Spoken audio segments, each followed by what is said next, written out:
Representative Tom Suozzi recalls being asked by Dem consultants, why are you talking about immigration? That's a Republican issue. He recalls answering, no, it's what everybody's talking about. That's what they talk about when they go out to a party or a family dinner. Ironically enough, these guys refuse to abide by any sort of popularism standards that they have created, that they've cultivated when it comes to the issue of Israel, because there is overwhelming support for a ceasefire, and yet they never listen to those calls, surprisingly enough. So there's overwhelming support for Medicare for all, and yet they don't listen to those calls. So maybe they have nothing.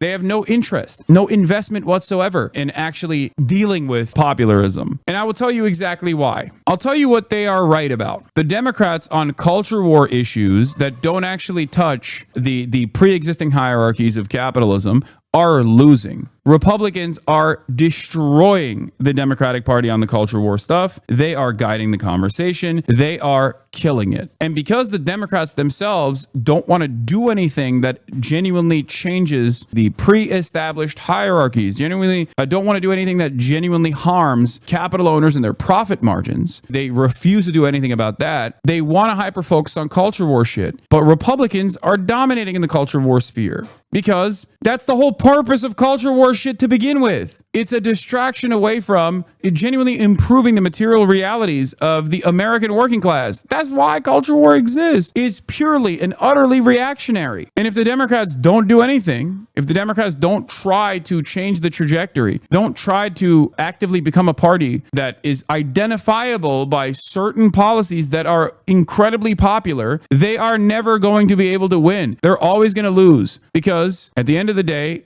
with culture war narratives dominating discourse, Democrats are ultimately not going to be able to present a strong showing on the culture war front and inevitably yield to the Republicans on specific culture war issues like fuck trans people, fuck immigrants, all this stuff. And then they will give even more leeway to the Republicans on these issues by conceding to their framing. It's that simple. And I talked about this extensively. I used Chris Van Hollen and the 1 week media cycle that Chris Van Hollen was able to fucking create around the issue of immigration by hyper-focusing on Kilmar Abrego Garcia and how successful that was in terms of undermining Trump's most popular policy position, which was immigration enforcement. It's so fucking frustrating.